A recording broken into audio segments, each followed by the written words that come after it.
Hello students, welcome back to कक्षा classroom. तो कैसे हैं आप लोग? नेक्स्ट लेक्चर है हमारा मल्टीनोमियल थ्योरम पे। ठीक है, मल्टीनोमियल थ्योरम क्या बोलता है? If we have to select r object from P objects of type 1, Q objects of type 2, R object of type 3 and T objects are different। क्या बोला गया है? We have to select total r object select करना है, जिसमें P एक type के हैं, Q एक टाइप के हैं, R एक टाइप के हैं, और जो T ऑब्जेक्ट्स है वो इन तीनों टाइप से अलग है और आपस में भी डिफरेंट है। ठीक है, so then total number of ways, total number of ways जो होगा वो क्या होगा उसकी बात कर लेते हैं। ध्यान से बात समझना, क्या है ये, बहुत ही सिंपल है ना। वर्ड टू वर्ड आप ध्यान रखना कि क्या बोल रहा हूं मैं, है ना। हम यूज करेंगे कुछ ऐसा, एक्स यूज करेंगे। क्या है अभी समझ में आएगा? ठीक है, और इसकी पावर में जो चलेगा, एक्स की पावर में जो चलेगा वो हो गया आपका नंबर ऑफ ऑब्जेक्ट, और इसका जो कॉफिशिएंट है वो क्या बताएगा? Number of veg. तो अभी समझ में आएगा, एक्स का जो कॉफिशिएंट है वो आपको नंबर ऑफ वेज बताएगा, उसकी जो पावर है वो क्या बताएगा? Number of object. ध्यान से समझना, आप ध्यान से समझना, ठीक है। P आइडेंटिकल ऑब्जेक्ट है आपके पास, ओके। तो P आइडेंटिकल ऑब्जेक्ट में मान लो मुझे कोई भी ऑब्जेक्ट नहीं चाहिए, तो उसका नंबर ऑफ वेज कितना होगा? एक। मतलब x की पावर 0, 0 क्या बता रहा है? नंबर ऑफ ऑब्जेक्ट, और उसका कॉफिशिएंट क्या बताएगा?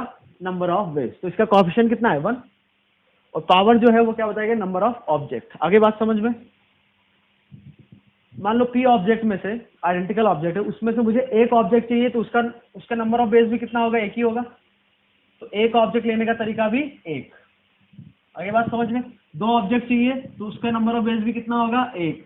ऐसे ही मुझे P ऑब्जेक्ट्स में से सारे के सारे ले लूं तो उसका नंबर ऑफ वेज भी कितना होगा? एक। मतलब P ऑब्जेक्ट है, आइडेंटिकल ऑब्जेक्ट है, उसमें से मुझे एक ऑब्जेक्ट चाहिए, तो उसका भी नंबर ऑफ वेज कितना होगा? एक ही होगा। तो इसका कॉफिशिएंट कितना लिया हमने? एक। आगे बात समझ में? तो ये P के लिए बात हो गई, या ऐसे बोलो टाइप 1 के लिए बात हो गई। टाइप 2 की हम बात करें तो उसमें भी कितने ऑब्जेक्ट है? Q आइडेंटिकल ऑब्जेक्ट है, तो उसमें भी कोई भी ऑब्जेक्ट नहीं लेने का तरीका एक। कॉफिशिएंट जहां भी आ रहा है वो क्या बता रहा है? Number of ways of selecting that particular object, okay. ऐसे ही एक ऑब्जेक्ट ले, उसका भी तरीका यही होगा। ऐसे Q ऑब्जेक्ट, Q में से सारे Q ऑब्जेक्ट ले लूं, उसका भी तरीका एक ही होगा। आगे बात समझ में? क्योंकि आइडेंटिकल है। टाइप 3 कितने ऑब्जेक्ट है? R टाइप के, तो एक कोई भी नहीं लेने का तरीका एक ऑब्जेक्ट लेने का तरीका एक, R ऑब्जेक्ट लेने का तरीका भी एक ही होगा। अच्छा, यहाँ पर हमने ये R ऑब्जेक्ट ले लिया, ये R ऑब्जेक्ट ले लिया, तो कुछ गड़बड़ी हो सकती है, तो इसको आप ले लो S ऑब्जेक्ट, अरे M ले लो, कोई भी वेरिएबल ले लो दूसरा, तो कंफ्यूजन ना हो। तो इसको हमने बोल दिया M, अरे वेरिएबल सेम था इसलिए, ठीक है। तो M ऑब्जेक्ट है टाइप 3 के, तो उसमें भी हम कोई भी ऑब्जेक्ट ले, हमेशा कितने तरीके होगा? एक होगा। अब बात समझ में आ गई होगी। तो x की पावर में जो आएगा वो आएगा नंबर ऑफ ऑब्जेक्ट। आगे बात समझ में? और जो उसका कॉफिशिएंट देगा वो कॉफिशिएंट क्या बताएगा आपको? Number of veg, okay. अब जो T डिफरेंट है, कितने डिफरेंट है आपके पास? T different. तो डिफरेंट ऑब्जेक्ट को हम ऐसे हैंडल करेंगे, कैसे? मान लो T डिफरेंट ऑब्जेक्ट है हमारे, एक ऑब्जेक्ट लिया तो उस ऑब्जेक्ट को हम ले सकते हैं या फिर नहीं ले सकते। तो नहीं लेने का तरीका एक और लेने का तरीका एक। ये किसकी बात कर रहे हैं हम? एक ऑब्जेक्ट की। दूसरा ऑब्जेक्ट लिया, उसके लिए भी नहीं लेंगे या फिर लेंगे। तो नहीं लेने का तरीका भी, इसका कॉफिशिएंट कितना है? 1। एक, और जो ऑब्जेक्ट है उसको लेने का तरीका भी कितना होगा? एक। आगे बात समझ में? तो ऐसे Tth ऑब्जेक्ट, मतलब T डिफरेंट ऑब्जेक्ट्स में से उस सब के लिए क्या ऑप्शन रहेगा, ये। क्या ये बात समझ में आती है? ठीक है,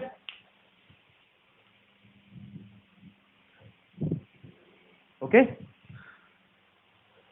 तो ये हमने बात की है टी डिफरेंट ऑब्जेक्ट के लिए, ओके। अब ये तो हमने वो बात कर ली कि इसमें से हम कोई भी नंबर ऑफ ऑब्जेक्ट ले, उसके लिए कितने तरीके होंगे, सभी के लिए एक एक तरीका होगा। ऐसे क्यू टाइप के टाइप 2 के जितने भी ऑब्जेक्ट है क्यू सबके लिए लिख लिया, है ना। अब हमें तो इन टोटल में से, अब हमने हमारे पास जितने भी ऑब्जेक्ट है p plus q plus m plus t, सबको एक बॉक्स में डाल दिया। अब उसमें से आर ऑब्जेक्ट लेना है। तो क्या करेंगे, ध्यान से सुनना। हमारे पास टाइप बन के कितने ऑब्जेक्ट्स है, पी ऑब्जेक्ट्स है। तो उसके लेने का तरीका, मान लो उसमें से 4 ऑब्जेक्ट लेना, तो उसका भी नंबर ऑफ बेस कितना होगा, 1, क्योंकि x पावर 4 का कोएफिशिएंट कितना है, 1। ऐसे ही इसके लिए भी x पावर 0 का हम 1 लिख सकते हैं, या फिर ऐसे रहने दो, आपकी मर्जी। x पावर 0 कितना हो गया, 1।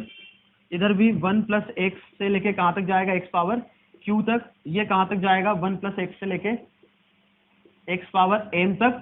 और ये जो है ये लिखा हुआ है 1 प्लस x कितनी बार, 3 बार, क्यों सॉरी टी टाइम्स है ना, क्योंकि हर एक ऑब्जेक्ट के लिए या तो उसको लेंगे या नहीं लेंगे। कितने ऑप्शन है, 2। तो नहीं लेंगे तो भी नंबर ऑफ बेस 1 है, और लेंगे उस ऑब्जेक्ट को तो भी नंबर ऑफ बेस 1 ही होगा। तो जितने भी टी डिफरेंट ऑब्जेक्ट है सभी के लिए यही हो रहा है। तो इसका मल्टीप्लिकेशन कितनी बार आ जाएगा, टी टाइम्स होगा। अब इसमें से मैं coefficient of x power r यदि ढूंढ ले, क्योंकि एक्स पावर क्या बताएगा, नंबर ऑफ ऑब्जेक्ट, और उसका जो कॉफिशिएंट क्या बताएगा, नंबर ऑफ बेस। तो हमें कितने चाहिए, कितने ऑब्जेक्ट चाहिए थे, आर ऑब्जेक्ट। तो एक्स पावर आर का जो कॉफिशिएंट आएगा भाई हमारे नंबर ऑफ बेस हो गए क्या, number of ways of selecting r object from this type p plus q plus m plus t objects. आगे बात समझ में? तो इसमें से coefficient of x power r निकालना, ये हम ऑलरेडी बाइनोमियल में कर चुके हैं, ठीक है। फिर भी एक बार बात बता देते हैं कैसे निकालेंगे। एक्स पावर आर का ऑब्जेक्ट चाहिए तो एक अप्रोच हमारी ऐसी रहेगी, आप कैसे भी कर सकते हो, जैसे भी आपने बाइनोमियल में सीखा है। ये एक जीपी है, कितने टर्म्स है इसमें, p प्लस 1। तो हम इसमें से ये जो रिजल्ट, अच्छा ऐसा क्यों हुआ, मल्टीप्लीकेशन क्यों किया, बहुत ही सिंपल है। जैसे आपके दिमाग में आ रहा होगा कि मान लो टोटल 10 ऑब्जेक्ट सेलेक्ट करना है, टोटल 10 करना है, तो हमने यहाँ से 2 कर लिए, यहाँ से 4 कर लिए, यहाँ से कुछ 3 कर लिए, तो कितने हो गए ये 7, और यहाँ से 1 कर लिया। आई बात समझ में? तो यहाँ से 2 सेलेक्ट करने का मतलब क्या हो गया, एक्स स्क्वायर। यहाँ से 4 सेलेक्ट करने का मतलब मान लो एक्स पावर 4 हो गया। वो 4 ऑब्जेक्ट सेलेक्ट करने के इस टाइप से, तो एक्स पावर 4 आएगा ना। आगे बात समझ में? इधर से 3 ऑब्जेक्ट सेलेक्ट करना है तो एक्स पावर 3, इधर से एक्स पावर 1, मतलब जो डिफरेंट है उनमें से एक ही आ रहा है। तो इन सब का मल्टीप्लीकेशन जो होगा वो मल्टीप्लीकेशन, तो एक्स पावर कितना हो जाएगा, 10। वही तो चाहिए हमें, 10 ऑब्जेक्ट तो चाहिए थे। आगे बात समझ में? अब मान लो इधर से कोई ऑब्जेक्ट नहीं चाहिए तो 1 के साथ मल्टीप्लाई हो जाएगा। मान लो इधर से, समझना बात को है ना, मान लो इधर से कोई ऑब्जेक्ट नहीं चाहिए, इधर से सारे के सारे 10 ऑब्जेक्ट आ जाए। मान लो क्यू जो है 10 से बड़ा है, तब बात कर रहे हैं। इधर से कोई ऑब्जेक्ट नहीं चाहिए, इधर से कोई ऑब्जेक्ट नहीं चाहिए, ऐसे सारे केसेस बनेंगे। तो सारे केसेस इसी में आ गए एक्स पावर आर में। तो इधर से क्या ले लेंगे, 1, इधर से एक्स पावर 10, इधर से 1, इधर से भी 1। तो मल्टीप्लाई करोगे तो क्या आएगा, एक्स पावर 10।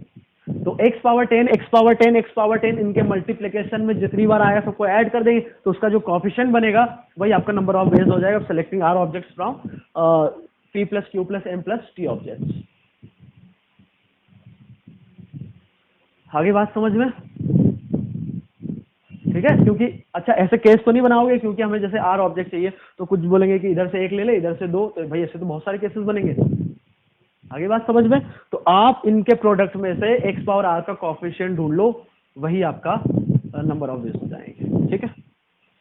तो देखो, तो ये एक जीपी है, नंबर ऑफ टर्म्स कितने हैं, p प्लस 1। तो 1 minus x power p plus 1 divided by common ratio, 1 minus common ratio कितना है, x। इधर भी वही होगा, नंबर ऑफ टर्म्स कितने हैं, q plus 1, 1 minus common ratio x। इधर से भी वही होगा 1 minus x power m plus 1 divided by 1 minus common ratio, और ये जो है 1 प्लस एक्स पावर टी। तो ये हो गया x coefficient of x power x power are.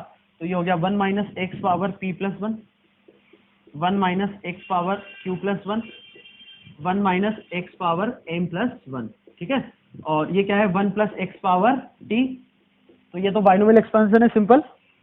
और ये 1 minus x 1 minus x 1 minus x कितना हो गया डिनोमिनेटर में क्यूब, ऊपर ले जाएंगे तो क्या हो जाएगा 1 माइनस एक्स की पावर -3, ठीक है। तो इनका आपस में मल्टीप्लाई करके हमें किसका कोएफिशिएंट चाहिए, एक्स पावर आर का,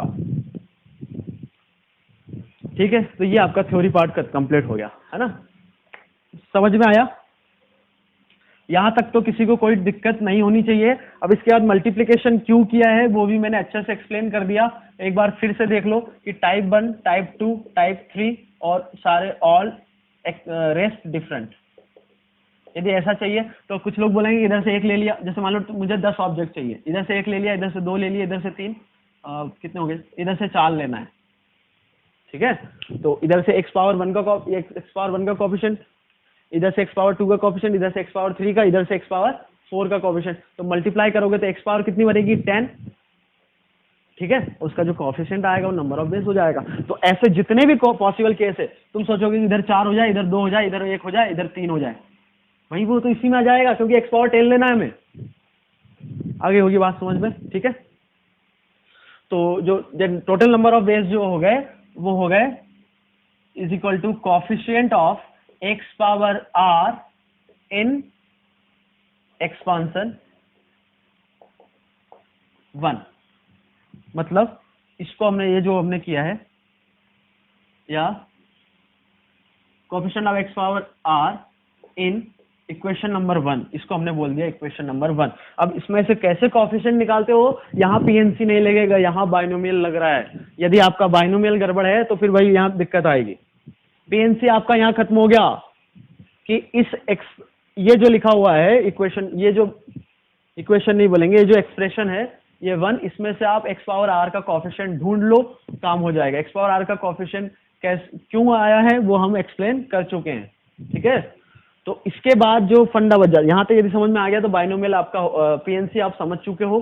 अब आगे जो है बाइनोमियल, आगे यदि कोएफिशिएंट नहीं निकालते आता तो भाई दिक्कत है। चलो फिर भी एक बार दिक्कत कहाँ आती है, यहां पर वो बता देता हूं कि 1 माइनस एक्स पावर -n में एक्स पावर आर का जो कोएफिशिएंट होगा, coefficient of x power r जो होता है वो क्या होता है, n plus are minus 1 C r. n क्या है, ये माइनस के साथ जो नंबर आएगा वो, आगे बात समझ में। और r क्या है कि x पावर कितना चाहिए वो आपको ये पता होना चाहिए, ये स्टैंडर्ड रिजल्ट है हमारा, ठीक है। और बाइनोमियल बताया भी जाता है कि कैसे आता है ये, ठीक है। तो 1 माइनस एक्स पावर -n में coefficient of x power r क्या होता है, n plus are minus 1 C r, okay. तो आगे बात समझ में नहीं भी आती है तो हमारे पास क्वेश्चन नंबर, आगे हम क्वेश्चंस करेंगे तो और क्लियर कर दूंगा मैं एक बार, ठीक है। ठीक है भाई, तो क्वेश्चन नंबर 54 देखते हैं हम।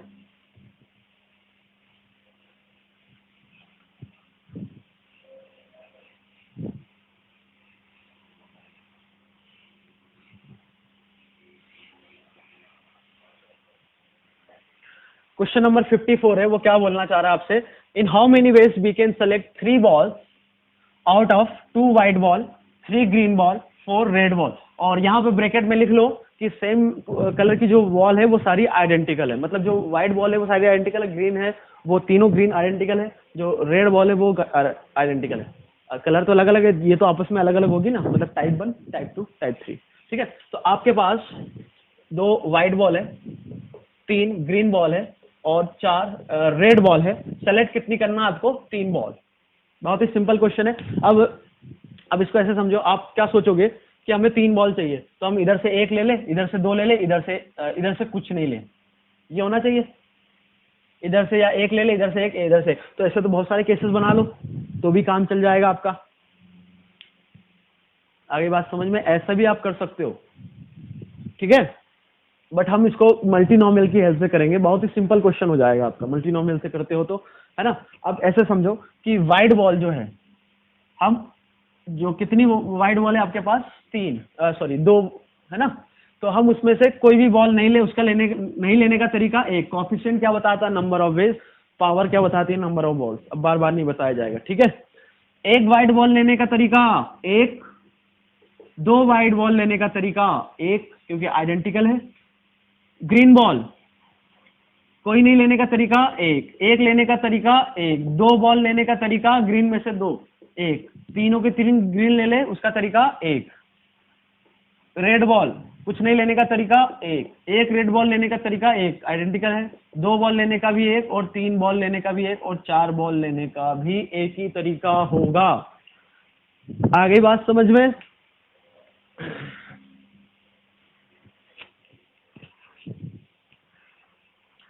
बोलो भाई, आगे बात समझ में।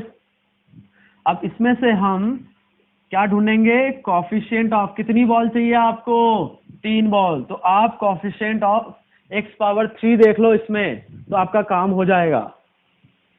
आगे बात समझ में, जैसे फिर से एक बार बता देता हूं जिनको नहीं समझ में आया था कि ऐसा क्यों करते हैं हम।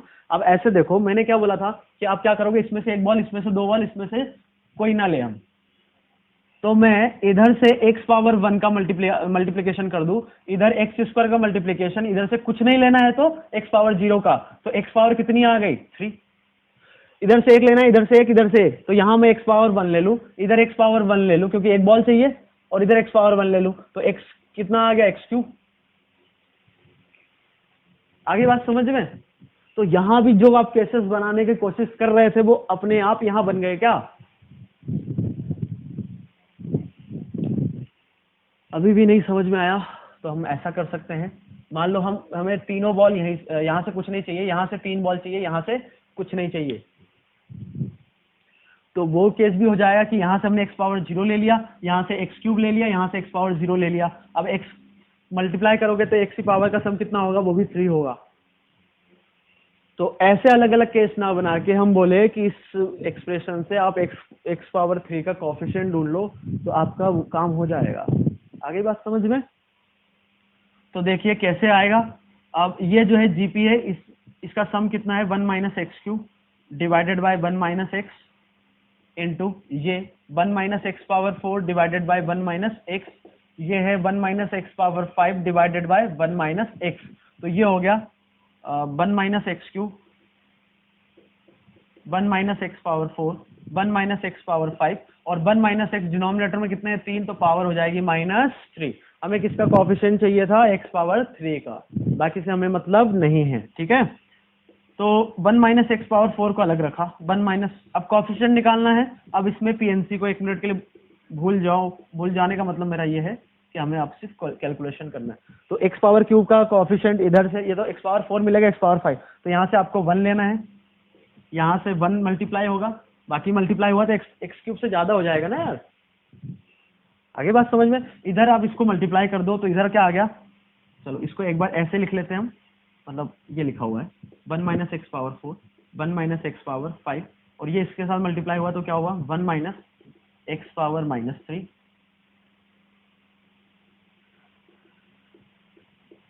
और ये इसके साथ मल्टीप्लाई हुआ तो 1 - x⁻−3, ठीक है।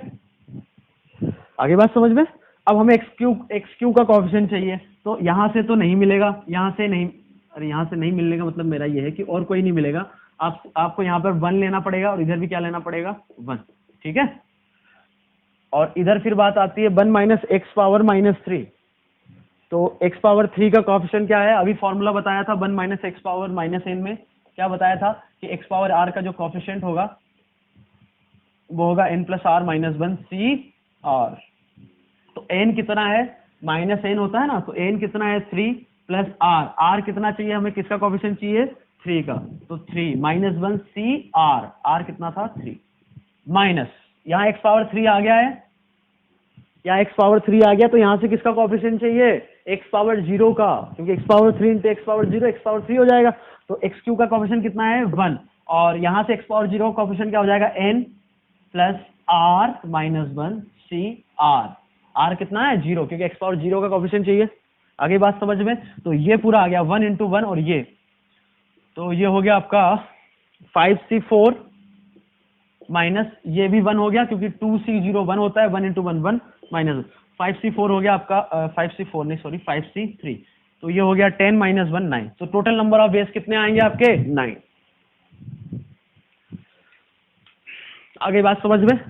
अब ये यहाँ पर नंबर ऑफ वेज जो है थोड़े कम है, कहीं कहीं होगा कि बहुत, मतलब ये तो ऐसे निकालने में तो बहुत बड़ा कैलकुलेशन भी आ सकता है, नंबर ऑफ वेज ज्यादा आ जाए। 9 है तो हम इसको समझ भी सकते हैं, जो आप केसेस बना रहे थे, केसेस बना के भी एक बार समझ लेते हैं, क्योंकि कहीं कहीं क्या होता है कि केसेस बनाने से थोड़ा आसान हो जाता है। आगे बात समझ में, तो जैसे देखो आप डिक्रीजिंग ऑर्डर में लो, ठीक है ठीक है। अच्छा, हम आइडेंटिकल ऑब्जेक्ट पढ़ लिए हैं और डिफरेंट ऑब्जेक्ट कर लिए हैं, ठीक है। तो ध्यान से सुनो, हमने वहां पर कुछ जैसे कुछ डिफरेंट ऑब्जेक्ट है, तो बंडल ग्रुप में बना के फिर लोगों को डिस्ट्रीब्यूट किए थे। तो हमने वहां क्या यूज किया था, ग्रुपिंग। तो कहीं नोट डाउन कर लो कि जो डिफरेंट ऑब्जेक्ट्स होते हैं वहां पर हम क्या लगाते हैं, ग्रुपिंग। और आइडेंटिकल ऑब्जेक्ट जहां पर भी आ जाएंगे, यहाँ पर आइडेंटिकल ऑब्जेक्ट है, आइडेंटिकल ऑब्जेक्ट जहां भी आते हैं वहां क्या लगाते हैं हम, मल्टीनोमियल। मल्टीनोमियल और एक और मेथड पढ़ेंगे हम आगे, मैं बता दूंगा उस समय, ठीक है। मल्टीनोमियल लगाते हैं आइडेंटिकल ऑब्जेक्ट्स के लिए, ध्यान रखना। जैसे आइडेंटिकल ऑब्जेक्ट्स आते हैं तो आपको हिंट कर जाना चाहिए हमें क्या लगाना है, मल्टीनोमियल, ठीक है। यदि हम केसेस की बात करें तो यहाँ पर हम इससे दो, ठीक है, यहाँ पे 2 बाइट है ना, ठीक है। तो यहाँ से हमने मैक्सिमम ले लिया 2 बाइट, और एक चाहिए तो एक यहाँ से ले लिया, यहाँ से कुछ नहीं लिया। अब आप बोलोगे कि 1 और 0 भी, तो इधर तो क्या होगा, 2 2 1 0 2 0 1, ये कैसे हो सकता है। आगे बात समझ में। अब हमने यहाँ किया 1, तो यहाँ 2 ले सकते हैं, ये 0 हो गया, यहाँ 0 हो गया, यहाँ 2 हो गया। आगे बात समझ में, ओके। और क्या हो सकता है कि 1 1 1 ले लें,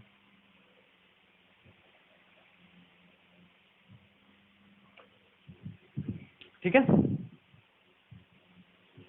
तो कौन सा केस अभी कोई छूट रहा है क्या, हाँ अभी और छूट रहे हैं ना हमारे केस, कि मैंने यहाँ पर कुछ नहीं लिया। अब तो यहाँ से मैं तीनों की 3 ले सकता हूँ, इधर 0, यहाँ से कुछ नहीं लूँ, यहाँ से तीनों ले लूँ, या फिर यहाँ से 2 ले लूँ, यहाँ से 1, यहाँ से 1, यहाँ से 2। तो कितने केस हो गए, 1 2 3 4 5 6 7 8 और 9। तो टोटल कितने केसेस है, 9। क्योंकि अब जैसे 2 बॉल लेना है 2 वाइट में से, तो एक ही तरीका होगा, एक बॉल लेनी है तो वाइट है, एक ही तरीका होगा ना। तो जितने केसेस बन रहे उतने नंबर ऑफ बेस हो जाएंगे। तो यहाँ भी 9 आ रहा है, वहां भी 9 आ रहा है, तो आप ऐसे भी देख सकते हो। आगे बात समझ में। अब एक बार फिर बता देता हूं मैं कि आप यहाँ पर देखो सबका सम कितना है, 3 3 3 3। तो ये जो लिखा हुआ है ये x की पावर है हर एक केस में। मतलब यहाँ पर आप टोटल मल्टीप्लाई करोगे कि x पावर 3 कैसे आएगा, तो वो इन 9 केसेस से आएगा। मतलब जैसे ये केस लिया मैंने, यहाँ से x पावर 0 ले लिया, यहाँ से x पावर 3 ले लिया, यहाँ से x पावर 0 ले लिया। ये केस लिया तो यहाँ से x पावर 0 ले लिया, यहाँ से x पावर 2 ले लिया, और यहाँ से x पावर 1 ले लिया, तो उसका कोएफिशिएंट। तो इन सब में प्रोडक्ट में क्या हो रहा है, x cube x cube x cube, तो इन सबको ऐड करोगे तो क्या आएगा, 9x क्यूब। तो इसका कोएफिशिएंट जो हम बात कर रहे थे यही नंबर ऑफ बेस हो गया। अब अच्छे से समझ में आ गया होगा, ठीक है। नाउ क्वेश्चन नंबर 55, ठीक है। 55 देखो क्या है, in how many veg a batsman can score 17 run out of 6 balls while scoring 0 1 2 3 4 5 or 6 at a particular ball and there are exactly 6 balls। क्या बोला गया, in an over a batsman can score 17 run, ठीक है। और हर एक ball पे कितने run score कर सकता है, या तो वो 0 करेगा, या 1 रन स्कोर करेगा, 2 3 4 5, या फिर 6। एक बॉल पे ऐसा तो नहीं कि 3 और 4 एक साथ आ गए, ऐसा तो नहीं होगा ना। तो हमें बताना है कि कितने तरीके से वो ऐसे 17 रन स्कोर कैसे कर सकता है। वो बहुत ही सिंपल है, यदि मल्टीनोमियल आपको समझ में आता है तो। यदि आप सोचते हो कि पहली बॉल पे मान लो 6 मार दिए, दूसरी पे 6 मार दिए, है ना, और तीसरी बॉल पे 5 हो गए, कितने हो गए, 12 और 5 17 हो गए, और बाकी 3 बॉल पे 0 दे दो, 0 0 0, तो हो गया। ये तो एक ही केस हुआ, और भी बहुत सारे केस बनेंगे, बना लो यदि वो बनता है तो।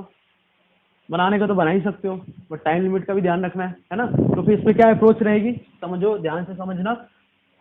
मान लो, ध्यान से सुनना है कि फर्स्ट बॉल है, उस पे जो स्कोर कर रहा है उसको हमने बोल दिया x1।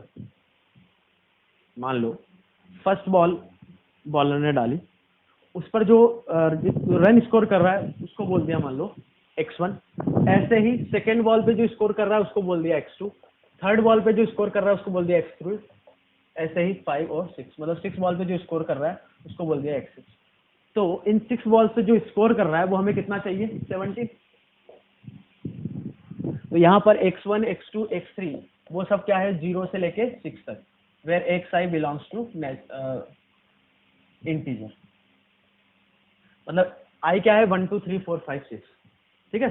मतलब जो स्कोर करेगा फर्स्ट बॉल पे वो 0 से लेके 6 तक जो भी नंबर से इंटीजर से वो स्कोर कर सकता है। इसमें भी वही होगा, इसमें भी वही होगा। आगे बात समझ में, ओके, ठीक है, आगे बढ़ते हैं। तो फर्स्ट बॉल पे जो स्कोर करेगा वो क्या क्या कर सकता है, या तो कोई भी रन स्कोर नहीं करे, कोई भी रन स्कोर नहीं करने का तरीका एक ही होगा, या फिर एक रन स्कोर कर दे उसका भी तरीका एक ही होगा, या 2 रन बना ले उसका भी तरीका एक ही होगा। क्योंकि भाई उसके पास ऑप्शन ये है, तो या तो 2 रन स्कोर करेगा, एक ही बार कर सकता है ना एक बॉल पे, 3 रन स्कोर करे एक तरीका, 4 रन स्कोर करे एक तरीका, 5 रन स्कोर करे एक तरीका, 6 रन स्कोर करे एक तरीका। तो फर्स्ट बॉल की बात हो गई, तो फर्स्ट बॉल पे वो एक जीरो कोई भी रन स्कोर नहीं करे, 1 करे, 2 करे, 3 करे, 4 करे, 5 करे, 6 करे। सेकेंड बॉल फिर बॉलर डाले तो यही होगा, या तो 0 स्कोर करेगा, या 1 या 2 ऐसे 6 तक। थर्ड बॉल पे भी यही, 4 पे भी यही, 5 पर भी यही, 6 पर भी यही।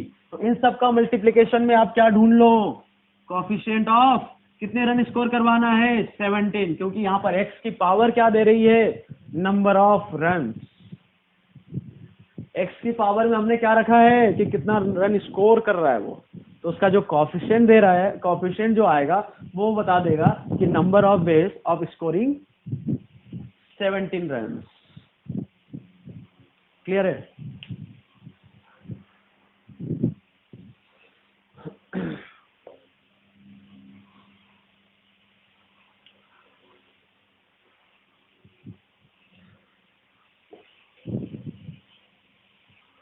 तो अब ये जो एक्सप्रेशन लिखा है इसमें से आपको x पावर 17 चाहिए, तो अब भाई x पावर 17 आप ढूंढ लो, है ना। ये कितना है, 1 प्लस, ये एक जीपी है, इसको हम सॉल्व इधर कर रहे हैं, ठीक है। ये एक जीपी है, तो 1 minus x power 7 divided by 1 minus x whole power 6, तो ये हो गया 1 minus x power 7 power 6, 1 minus x power minus 6, ठीक है। हमें कितना चाहिए, एक्स पावर 17 का कोएफिशिएंट, ठीक है। तो इसको हमने ओपन कर दिया, 1 minus 61 x power 7 plus 62 x power 7 का स्क्वायर, तो हो गया 14, और अगला जो अब लेंगे हम 63, तो वो जाएगा एक्स पावर 21। तो आगे लेने की जरूरत नहीं है, समझ में आ गया होगा क्यों, क्योंकि हमें क्या चाहिए, एक्स पावर 17 का कोएफिशिएंट चाहिए, कोएफिशिएंट ऑफ एक्स पावर 17, ठीक है। तो इसको लेने की जरूरत नहीं, क्योंकि एक्स पावर 21 हुआ, इसमें एक्स और ऐड करेंगे तो ज्यादा ही होगा ना। तो हमने क्या किया, इधर 1 लिया या फिर मल्टीप्लाई कर दो, तो 1 के साथ ये, तो 1 माइनस एक्स पावर माइनस 6, इधर 61 x power 7, 1 minus x power minus 6 plus 62 x power 14, 1 minus x power minus 6। आगे बात समझ में। तो यहां से एक्स पावर 17 का कोएफिशिएंट बहुत ही simple, n plus are minus 1 C are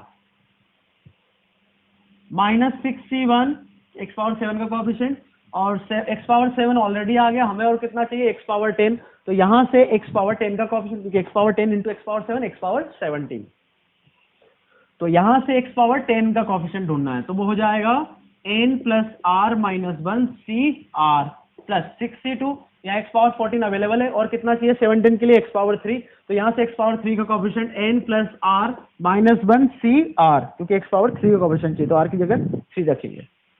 ये आपका आंसर आ गया भाई, ठीक है। तो मैं जो बता रहा था कि भाई एक फर्स्ट बॉल पे 6 मार दे, सेकंड पे 6 मार दे, और थर्ड पे 5 रन मिल जाए उसको, बाकी में सब पे 0-0, तो ऐसे केसेस बना लो। तो इतने नंबर ऑफ केसेस बनेंगे। अब इसको सॉल्व करो कितने हैं ये, अब उतने नंबर ऑफ केसेस अब बना लो, बनते हैं तो। ठीक है, अब क्लियर हो गया आपका? ये जो हमने लिखा है ये क्लियर होना चाहिए। इसके बाद तो सिर्फ कैलकुलेशन पार्ट है। ये कंसेप्ट समझ में आना चाहिए क्या किया है, क्योंकि हर एक बॉल पे उसके पास 0 रन से लेके वो 6 रन तक स्कोर कोई भी कर सकता है। सेकेंड बॉल पे भी यही है, थर्ड बॉल पे यही है। यहाँ पे एक्स पावर में क्या लिया हमने, नंबर ऑफ रन। तो 6 बॉल्स पे, मतलब ऐसा नहीं कि एक बॉल फेंक दी काम हो गया, या 3-4 बॉल फेंक दी काम हो गया, 6 की 6 बॉल फेंकी जा रही है, मतलब 6 बॉल्स जो स्कोरिंग हो रही है वो एक साथ हो रही है। तो इसलिए मल्टीप्लीकेशन किया सभी का, और उसमें से हमने क्या ढूंढा, एक्स पावर 17 का कोएफिशिएंट, क्योंकि रिक्वायर्ड नंबर ऑफ रन कितने हैं, 70। आगे बात समझ में?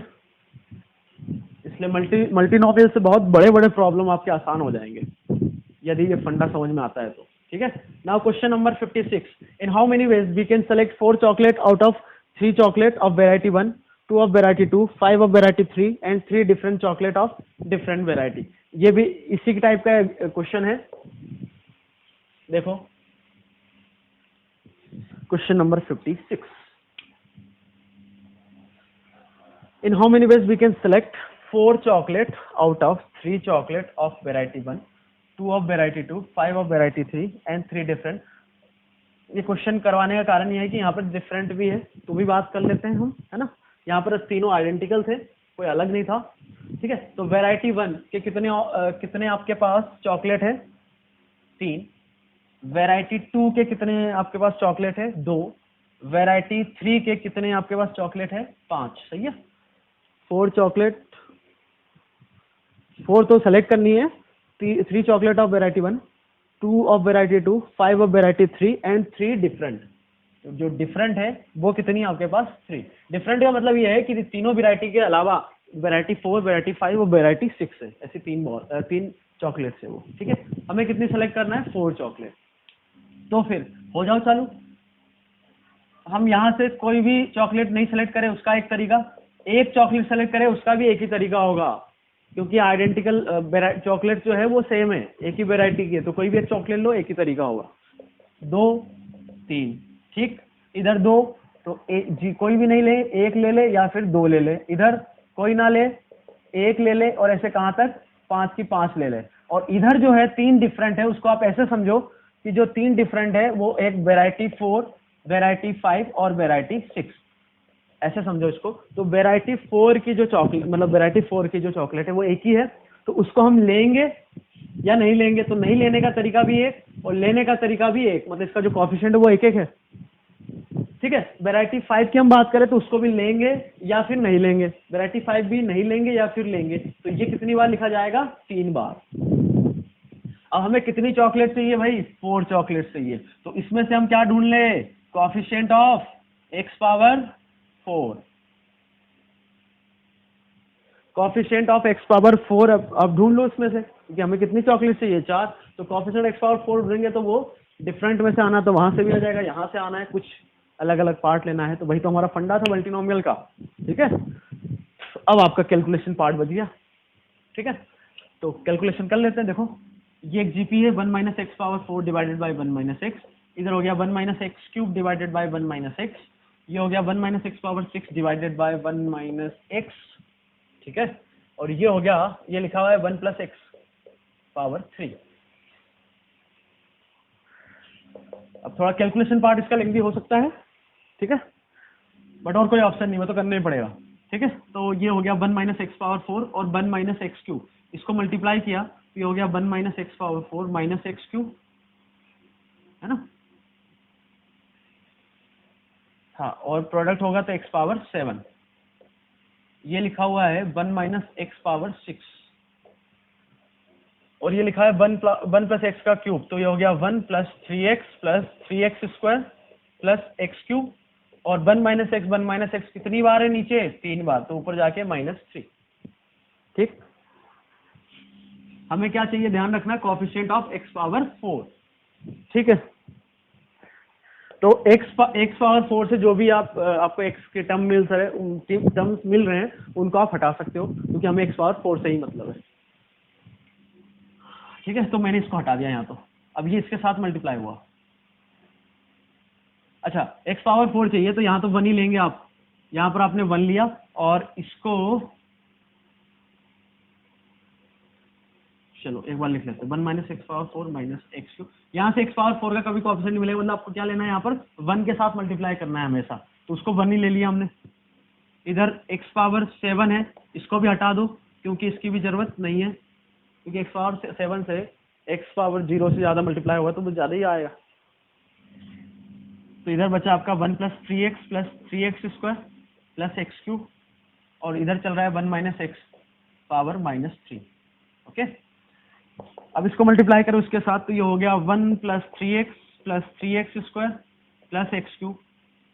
इसका मल्टीप्लीकेशन इसके साथ तो माइनस एक्स पावर 4, और ये हो गया माइनस 3x पावर 5। पावर ज्यादा आ रही है उसको हटा दो, क्योंकि हमें तो किससे मतलब है, x पावर 4 से। फिर एक्स क्यूब का इसके साथ मल्टीप्लीकेशन हुआ तो ये हो गया माइनस एक्स क्यूब, है ना, और ये हो गया माइनस एक्स क्यूब माइनस 3, तो माइनस 3x पावर 4। अब आगे मल्टीप्लाई करने पावर 5 पावर ज्यादा आ रहा है तो उसको हटा दो, कोई दिक्कत नहीं है। इसको तो चलाना है, इसमें तो 0 से लेके इनफाइनाइट तक कोई भी कोएफिशिएंट मिल सकता है आपको x का। तो यहाँ कुछ कैंसिल हो रहा है कि हमारा ये कैंसिल हो रहा है, और ये हो गया 1 प्लस 3x, और ये 3x स्क्वायर, और ये हो गया माइनस 4x पावर 4। एक बार चेक कर लेते हैं कुछ गड़बड़ी तो नहीं हुई है, कैलकुलेशन एरर तो नहीं है। 1 माइनस एक्स पावर 4 ये, और ये ठीक है, ठीक है। तो इसका मल्टीप्लिकेशन इसके साथ तो 1 plus 3x square plus x cube, ये इसके साथ माइनस एक्स पावर, आगे नहीं गए, minus x cube minus 3x power 4, ठीक है। तो 3x स्क्वायर, और ये हो गया माइनस 4x, ठीक है। 1 माइनस एक्स पावर माइनस 3।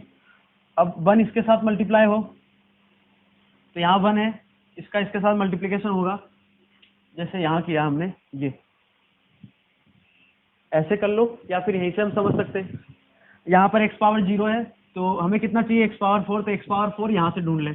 आ रही बात समझ में? चलो एक स्टेप और बढ़ा लेते हैं, लिख देते हैं 1 माइनस एक्स पावर माइनस 3, ये हो गया plus 3x, 1 minus x power minus 3 plus 3x square, 1 minus x power minus 3 minus 4x power 4, 1 minus x power minus 3। तो यहाँ से x पावर 3 क्या चाहिए हमें, x पावर 4 का कोफिशिएंट ऑफ x पावर 4, ठीक है। तो यहाँ से n प्लस r माइनस 1 सी r, x पावर 4 चाहिए, r कितना हो गया 4 plus 3 times x power 1 available है, हमें कितना चाहिए पावर 4, तो यहाँ से क्या ढूंढेंगे x पावर 3 का, तो n प्लस r माइनस 1 सी r प्लस यहाँ पर 3 अवेलेबल है, एक्स स्क्वायर का कोफिशिएंट 3 है, और इधर से कितना चाहिए एक्स स्क्वायर और चाहिए, तो एक्स स्क्वायर का कोफिशिएंट 3 प्लस r माइनस 1 सी r। सिमिलरली यहाँ एक्स पावर 4 है, यहाँ से एक्स पावर 0 कोफिशिएंट चाहिए होगा तो वो कितना मिलेगा 1। तो इसको सॉल्व करो, ये टोटल नंबर ऑफ वेज हो गए। ये 4 चॉकलेट सेलेक्ट करने के, जिसमें ये डिफरेंट टाइप्स की चॉकलेट दे रखी थी डिफरेंट टाइप्स की वेराइटी के साथ। तो ये आपका क्वेश्चन नंबर 56 कंप्लीट हो गया। आ रहा है फीलिंग मल्टीनोमियल में, है ना। और भाई एक बार फिर से बोल रहा हूँ मैं, अब पहले बता चुके हैं, नोट्स बनाते रहना, है ना। ऐसा नहीं कि हम एग्जाम के टाइम पर इसको खोले फिर वीडियो देखेंगे, ऐसा पॉसिबल नहीं है। इतने घंटे घंटे के लेक्चर्स बन रहे हैं, है ना। मान लो एक चैप्टर में जैसे 14-15 आवर्स के लेक्चर्स है, तो ऐसे कितने देखोगे आप, ठीक है। और याद भी नहीं रहता कि उस समय कब क्या कौन सा टॉपिक पढ़ा गया किस लेक्चर में, तो आप ढूंढते रह जाओगे। कॉपी में आपके पास रहेगा तो आपको बार बार रिवाइज भी करोगे, और जल्दी भी हो जाएगा, है ना, टाइम भी कम लगेगा, और साथ ही साथ कंटेंट आपके पास रहेगा तो कहीं से भी कभी भी देख सकते हो।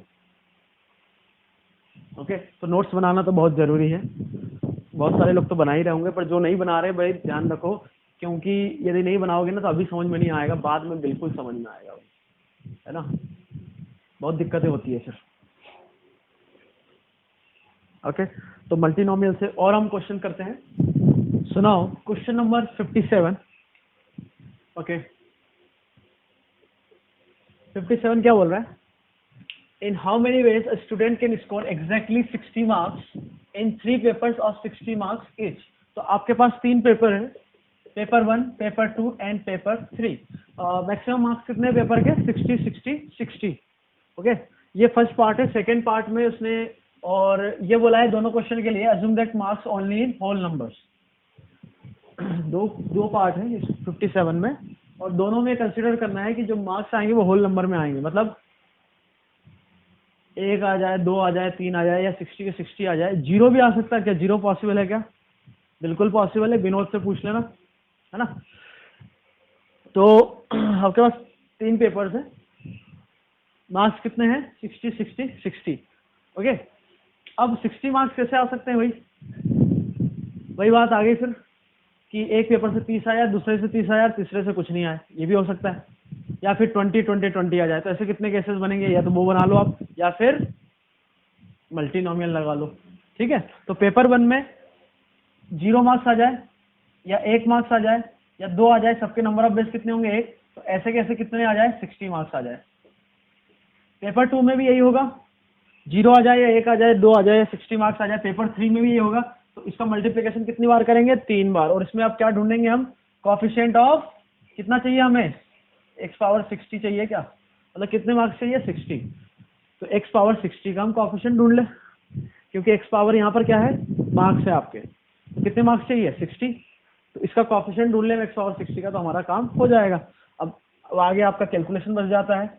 ये एक जीपी है, पावर 3। तो ये हो गया 1 minus x power 61 power 3, 1 minus x power minus 3।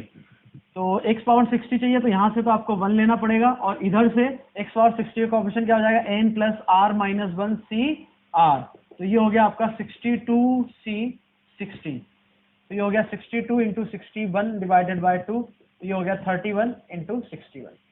ये आपका आंसर आ गया। आगे बात समझ में? तो इतने तरीके से वो 60 मार्क्स ला सकता है।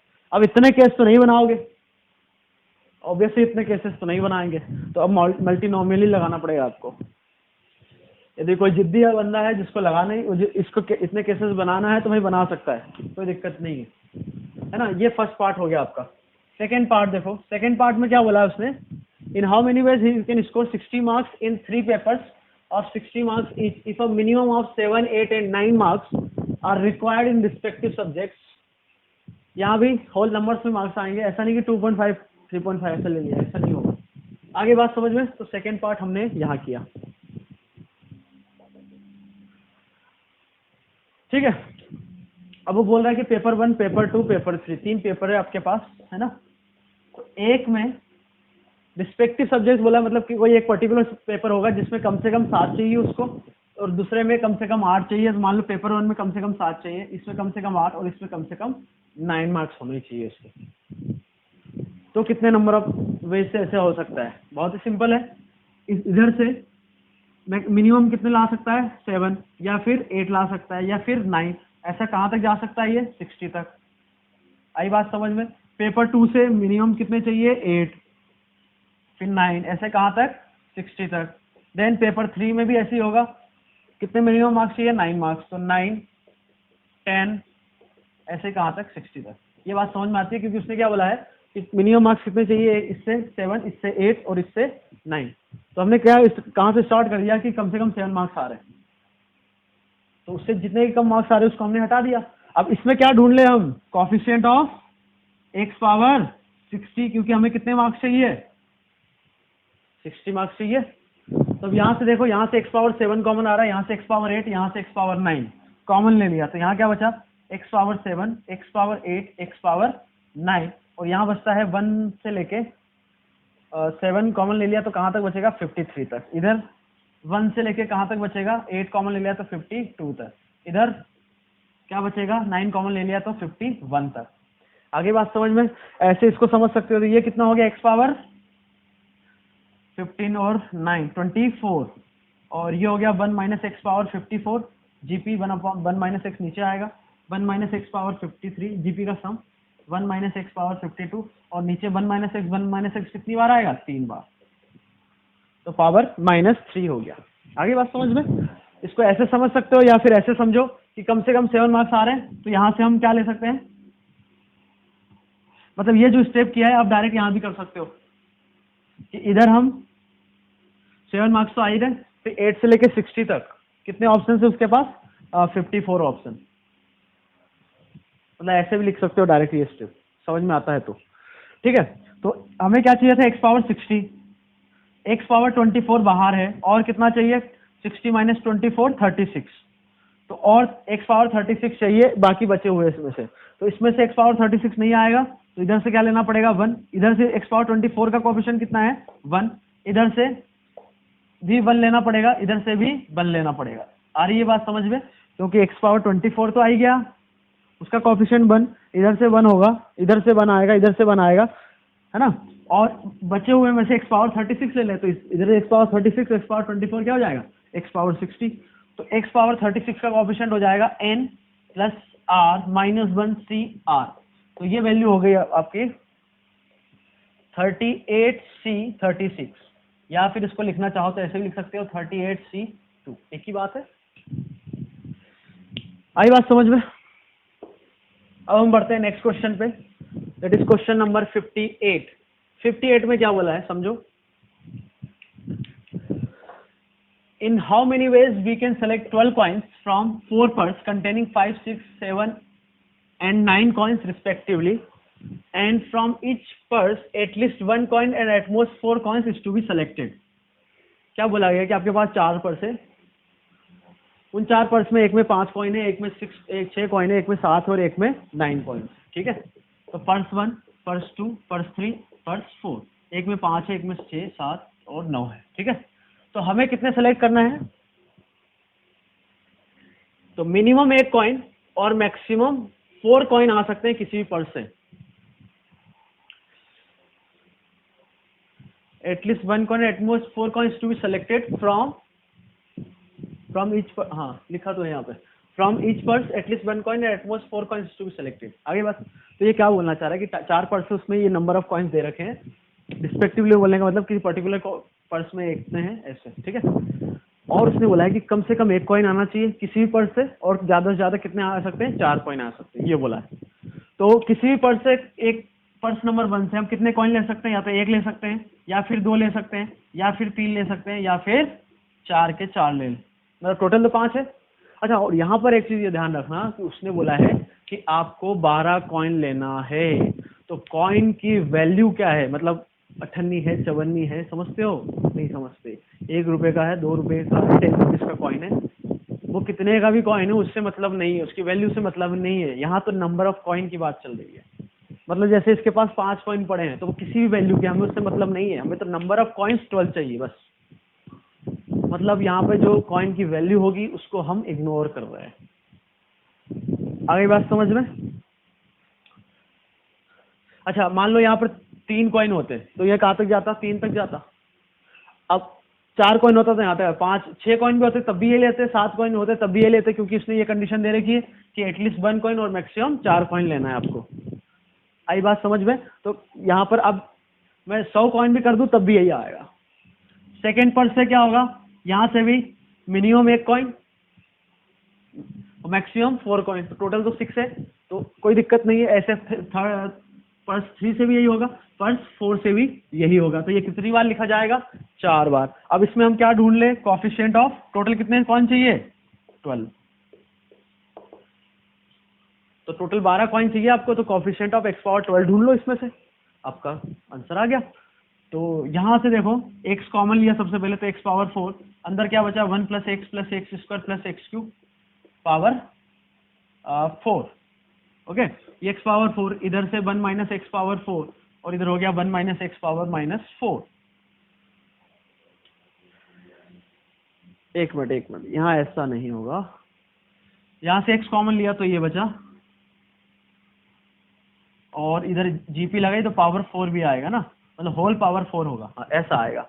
अब हमें तो क्या चाहिए, कोएफिशिएंट ऑफ x पावर 12 चाहिए, तो इसको ओपन कर लो, ये हो गया x पावर 4, ये हो गया 1 - 4c1 x power 4 plus 4c2 x power 8 plus 4c3 x power कितना हो जाएगा 12।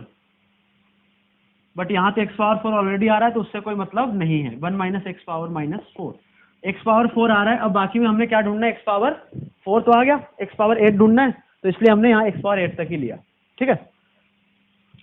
तो 8 अब कैसे आ सकता है कि 1 इसके साथ मल्टीप्लाई हो तब 8 आ सकता है, तो क्या होगा n + r - 1 cr, क्योंकि x पावर 8 का कोफिशिएंट ढूंढना है, ठीक है।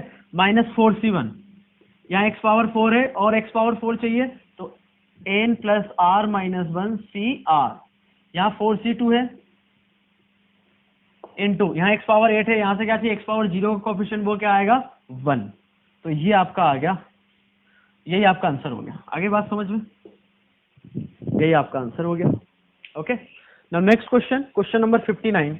59 में क्या बोला है इसने,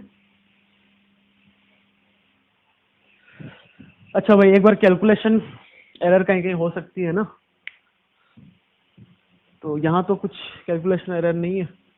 x कॉमन लिया तो बाहर क्या है x पावर 4, यहाँ बचा 1 ये, फिर यहाँ से जीपी का सम, ये भी सही है, इधर से 4c1 4c2 तो इसका स्क्वायर x पावर 8 चाहिए, यहाँ से x पावर 4 है, हमें x पावर 12 चाहिए, तो इधर बाकी से क्या ढूंढा x पावर 8, तो 1 इंटू तो x पावर 8 चाहिए होगा n plus are minus 1 C r, ठीक है। यहाँ 4c1 x पावर 4 है और 4 चाहिए तो n plus are minus 1 C r plus 4c2, ठीक है। क्वेश्चन नंबर 59, क्वेश्चन नंबर 59 क्या बोल रहा है, in how many ways 12 identical coins we put in 4 different purse if at least 1 and not more than 4 is placed. Question क्या है, 12 identical coins है आपके हाथ में और 4 पर्स है, उसमें उनमें ये 12 आइडेंटिकल कॉइन्स को रखना है और किस हिसाब से रखना है कि कम से कम एक और मैक्सिमम 4 कॉइन जाए किसी भी पर्स में, ये बोला गया है। आगे बात समझ में, तो क्या करेंगे इसमें, क्या बोला गया आपके पास 12 आइडेंटिकल कॉइन्स है ना, और पर्स 1 पर्स 2 पर्स 3 पर्स 4। अच्छा ये क्वेश्चन में, ये क्वेश्चन नंबर 58 में जो वैल्यू थी उसको इग्नोर किया था हमने ना, किस कॉइन का क्या वैल्यू है उसको इग्नोर किया था, क्योंकि हमें तो नंबर ऑफ कॉइन से मतलब थे। अब वो किसी भी वैल्यू का या किसी भी डिनोमिनेशन का आ जाए। आगे बात समझिए। नाउ इस क्वेश्चन में देखो 12 कॉइन है, पर्स 1 में, पर्स 2 में, पर्स 3 और पर्स 4 में, तो सभी में कम से कम एक कॉइन आएगा और मैक्सिमम कितने आएंगे 4 कॉइन। आगे बात समझ में, ओके। अब मान लो, अब हमने क्या किया, ध्यान से सुनना क्या होगा इसमें। एक तो ये तरीका है कि इसको 1 दे दो, इसको 1 दे दो, इसको 1 दे दो, यहाँ कितने आ जाएंगे टोटल तो 12 से 9 आ सकते हैं क्या, ये वाला केस नहीं पॉसिबल है, तो ऐसे टोटल नंबर आप केस बना लो। या फिर ध्यान से समझना, हमने क्या किया कि इसके लिए कितने कॉइन आ सकते हैं, 1 आ सकता है, 2 आ सकते हैं, 3 आ सकते हैं या फिर 4 आ सकते हैं। इसके लिए भी 4 आ सकते हैं, इसके लिए भी ऐसे, इसके लिए भी ऐसे ही। टोटल कितने कॉइन है 12। तो क्या यही क्वेश्चन हो गया क्या, इसमें हम x पावर 12 का कोफिशिएंट ढूंढ ले, तो जो 4 4 4 पार्ट किए हैं वो एक पर्स को दे देंगे, फिर दूसरे पर्स को दे देंगे, तीसरे को, चौथे को, मतलब 4 हमने बंडल बना लिए जिसमें कम से कम 1 है और मैक्सिमम 4 है, और वो किसी पर्स को दे दो। और कॉइन यहाँ पे आइडेंटिकल है ना, हाँ यहाँ पर कॉइन आइडेंटिकल है, तो ऐसा हम कर सकते हैं। आगे बात समझ में, क्योंकि 1 कॉइन लेने का, 2 कॉइन लेने का, 3 कॉइन लेने का, सबका नंबर ऑफ बेस कितना होगा, 1 ही होगा। ओके, एक तो ये बात हो गई। अब मैं आपसे बोलूं,